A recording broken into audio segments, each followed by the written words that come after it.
एक बार की बात है जब सुरेश अपनी पत्नी रीमा और बेटे डुग्गू के साथ हंसी खुशी एक घर में रह रहा था। सुरेश अच्छी खासी नौकरी करता था और उसका बेटा भी एक अच्छे स्कूल में पढ़ता था। सब कुछ अच्छा चल रहा था, पर फिर एक दिन अचानक सुरेश का ट्रांसफर दूसरी जगह हो जाता है। सबको नया घर बड़ा ही पसंद आता है। सब लोग सारा सामान लगाकर सो जाते हैं। अब रात को जब वहाँ सब सो रहे होते हैं तभी रसोई में कुछ आवाज आती है। ऐसा लगता है कि किसी ने खिड़की खोली है और कोई रसोई के अंदर आया है, पर वो कोई नहीं, बंदर होते हैं जो बहुत ही भूखे होते हैं। बंदरों को रसोई की खिड़की खुली मिलती है तो बस वो वहाँ घुस जाते हैं और जो मिलता है वो सब खाने लगते हैं। अच्छे से पेट भरने के बाद वो वहाँ से चले जाते हैं। फिर जब सुबह होती है और रीमा रसोई में नाश्ता बनाने आती है तो रसोई की हालत देखकर वो जोर से चिल्लाती है, हे भगवान, ये क्या हो गया? अजी जल्दी आओ, देखो तो जरा ये सब क्या हो गया।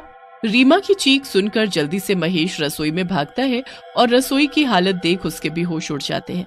अरे ये सब किसने किया? इतनी बुरी हालत कौन कर सकता है? और कितनी अजीब बात है कि पूरा घर बिल्कुल ठीक है, बस रसोई की हालत ऐसी है। मुझे तो कुछ समझ नहीं आ रहा जी, आप जरा पुलिस में कंप्लेन करो ना। महेश जल्दी से बाहर जाता है, तभी उसको नीचे ढाबे वाला दिखता है। और भाई साहब, आप यहाँ नए हो ना? जी हम कल ही आए हैं, और पता नहीं रात को हमारे घर में कौन घुस गया, पूरी रसोई में सब बर्बाद हो गया। और भाई साहब, आप यहाँ नए हो ना, इसीलिए आपको कुछ नहीं पता। ये सब उन बंदरों का काम है। हाँ। बंदर? हाँ बंदर। इस बाग में बहुत सारे बंदर रहते हैं। वो अक्सर खाने पीने के लिए कुछ ना कुछ ढूंढते रहते हैं। कल आपकी खिड़की शायद खुली रह गई होगी, तभी उनको मौका मिल गया बस। ओह, तो ये बात है, फिर तो मुझे कोई दिक्कत ना है। मैं तो हूँ ही हनुमान जी का भक्त, और आते ही उन्होंने हमारे घर दर्शन दे दिए। इससे अच्छी और क्या बात होगी? अरे भाई साहब, अभी आप नए हो, कुछ दिन रह लोगे तो सर पकड़ कर रोने लगोगे।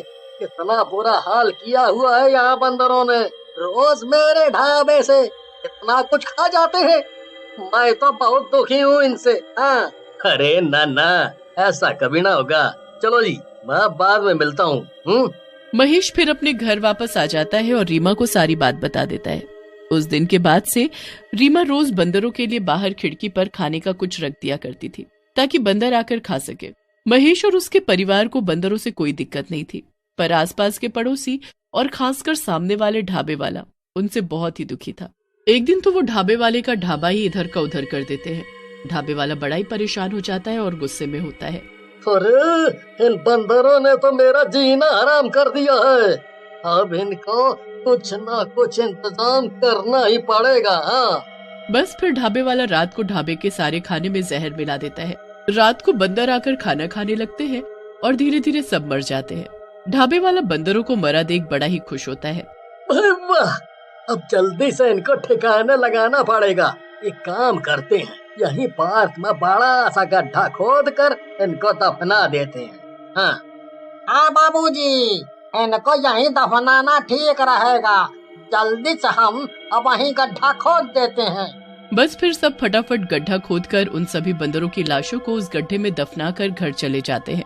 अगले दिन ढाबे वाला बड़ा खुश होकर काम करता है कि अब उसकी बहुत कमाई होगी।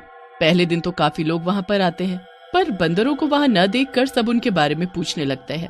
अरे भाई, आज एक भी बंदर नहीं दिख रहा, क्या बात है? पता नहीं भाई साहब, पर आज कोई बंदर नहीं आया। सभी लोगों को बड़ा ही अजीब लगता है कि पहली बार ढाबे पर कोई बंदर नहीं आया। ऐसे ही 2-3 दिन तक चलता रहा और धीरे धीरे ढाबे पर आने वाले लोग कम होने लगते हैं। अरे अब तो और ज्यादा लोग मेरे ढाबे पर आने चाहिए, पर पता नहीं इसका उल्टा ही हो रहा है। आखिर ऐसा कैसे हो सकता है? ढाबे वाले को ये बात बहुत ही अजीब लगती है। एक दिन ऐसा आता है कि ढाबे वाले के पास तो बस इक्का दुक्का ग्राहक ही आते हैं। उसका पूरा खाना ऐसे ही रखा रह जाता है और फिर उस रात ढाबे में अजीब सी हलचल होती है। वहाँ कोई लोग नहीं बल्कि सभी भूतिया बंदर आ जाते हैं। वो सारे ढाबे का खाना खा जाते हैं और बचा खुचा सब फैला देते हैं। उसके बाद वो बंदर बड़े ही खुश होते हैं। पूरे ढाबे में उछल उछल कर खूब मजे करते हैं।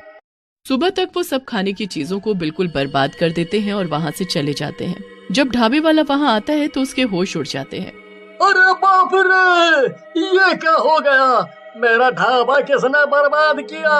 अरे ये सब कौन खा गया? रसोई में तो ताला लगा था, पर यह किसने और कैसे खोला? अरे बाबूजी, ये तो देखकर ऐसा लग रहा है कि यहाँ बंदर आए थे, बंदर। हाँ। ए, पगला गए हो क्या तुम? बंदर? अरे वो कैसे आ सकते हैं? उनको तो हमने मार दिया था ना। हाँ, पर ये काम इंसानों का बिल्कुल नहीं लग रहा है। आप जरा वो कच्ची खाई हुई सब्जियों पर नजर डालो, ऐसे तो बस वही बंदर आकर खाया करते थे। हाँ। ढाबे वाला सोच में पड़ जाता है। उसे कुछ समझ ही नहीं आता कि ये सब हो क्या रहा है। वो सारा ढाबा फिर से ठीक करवाता है और सारा खाना बनवाता है, पर उस दिन भी सारा खाना ऐसा का ऐसा ही रह जाता है। फिर उस रात भी सारे भूतिया बंदर आकर सारा खाना खा जाते हैं और बचा खुचा सब बर्बाद कर जाते हैं। बहुत दिनों तक ऐसा ही चलता रहता है और ढाबे वाला एक दिन दुखी होकर रोने लगता है। तभी वहाँ से महेश गुजरता हुआ जाता है और उस ढाबे वाले को रोता देखकर उससे पूछने लगता है, अरे क्या हुआ भाई साहब, आप रो क्यों रहे हो?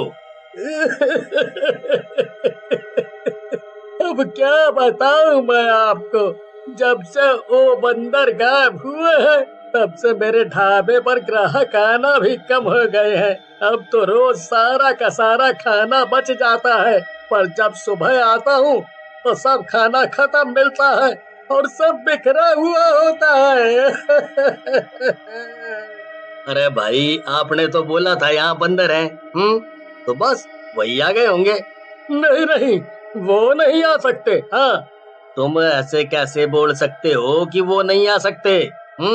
मैंने तो खुद उनको कल तक ढाबे पर हलचल करते देखा है। क्या तुम सच बोल रहे हो? पर वो कैसे आ सकते हैं? वो आ ही नहीं सकते। हाँ, नहीं आ सकते। पर क्यों, ये तो बताओ। वो बस नहीं आ सकते। हाँ, क्योंकि तुमने उनको मार डाला है, इसलिए ना। ये बात आपको कैसे पता? क्योंकि मैं हनुमान जी का भक्त हूँ और बंदर हनुमान जी का रूप है। जो तुम नहीं देख सकते हो, मैं वो देख सकता हूँ। उन बंदरों की भाषा समझ सकता हूँ। मुझे उन बंदरों ने समझाया कि कैसे तुमने उनको मार डाला और इसीलिए तुम आज बर्बाद हो गए हो। अरे भाई, क्या तुमने कभी सोचा कि बंदरों के मरने के बाद तुम्हारे ढाबे पर लोग क्यों आना बंद हो गए? हाँ, वो पर पता नहीं। क्योंकि उन बंदरों के नसीब से तुम्हारा ढाबा चल रहा था। वो बंदर लोगों की थाली से खा जाते थे, पर कभी कोई ग्राहक उनसे परेशान नहीं हुआ, बल्कि लोग फालतू खाना लेते थे ताकि वो उन बंदरों को खिला सकें। जब उन बंदरों ने आना बंद कर दिया, उन लोगों ने भी आना बंद कर दिया। वो लोग इसी ढाबे पर आखिर क्यों आते थे? क्योंकि ये ढाबा सबसे अलग था, वो भी उन बंदरों की वजह से। ये तो मैंने कभी सोचा ही नहीं। उन बंदरों के होते सब अच्छा था और उनके मरते ही सब बर्बाद हो गया। महेश वहाँ से चला जाता है और ढाबे वाला बस सोचता रह जाता है कि वो आखिर करे तो क्या करे। फिर उसके चेहरे पर हल्की सी मुस्कुराहट आती है। फिर वो अगले दिन ढेर सारा खाना बनवाता है और ऐसे ही खुला छोड़कर चला जाता है। रात को सभी भूतिया बंदर आकर वो खाना खाते हैं और खूब उधम मचाते हैं। अब ढाबे वाला रोज उन बंदरों के लिए खाना बनवा कर रखने लगता है और रोज वो बंदर आकर खाना खाते हैं। ऐसा करते करते ढाबे वाला बहुत गरीब हो जाता है और उसका सब कुछ बिक जाता है, पर वो बंदरों के लिए खाना रखना नहीं छोड़ता। ये सब देख बंदरों को एक दिन उस पर तरस आ ही जाता है और वो एक दिन उसको दिखने लगते हैं। भूतिया बंदर उसके सर पर हाथ रखते हैं और उसे माफ कर देते हैं। उसके बाद वो वहाँ से गायब हो जाते हैं। अगले दिन ढाबे वाला जैसे तैसे करके फिर से खाना बनाता है और वहाँ से जाने ही लगता है कि वहाँ एक छोटा सा बंदर का बच्चा आता है। ढाबे वाला उसको देख खुशी से उसे देखने लगता है। उस बच्चे को देख वापस ढाबे पर लोग आने लगते हैं। उस बच्चे के कारण वो ढाबा फिर से चल पड़ता है और सब कुछ पहले जैसा